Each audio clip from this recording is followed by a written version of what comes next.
ਇਹ ਵੇਲੇ ਮੁੰਡੇ ਦਾ ਕੰਮ ਚੈੱਕ ਕੀਤਾ ਵੇ ਸ਼ੁਦੇ ਮੁਸਲਿਆਂ ਦੀ ਸ਼ਾਦੀ ਆਈ ਤੇ ਬਿਨ ਬੁਲਾਏ ਮਹਿਮਾਨ ਬਣ ਕੇ ਉਹਨਾਂ ਦੇ ਘਰ ਵੜ ਗਿਆ।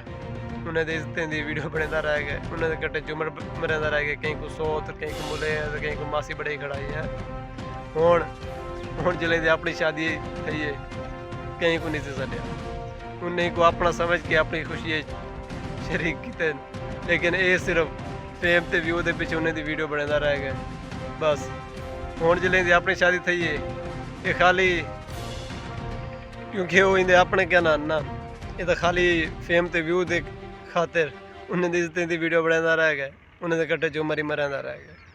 हालांकि जिमें उन्हें अपनी खुशी को शरीक किते जिमें उन्हें अपना समझ के इहदे नाल झुमर मरिंदा रह गए ठीक है। लेकिन हुण इहदा हक बनदा कि उन्हें को भी सद्दिया भी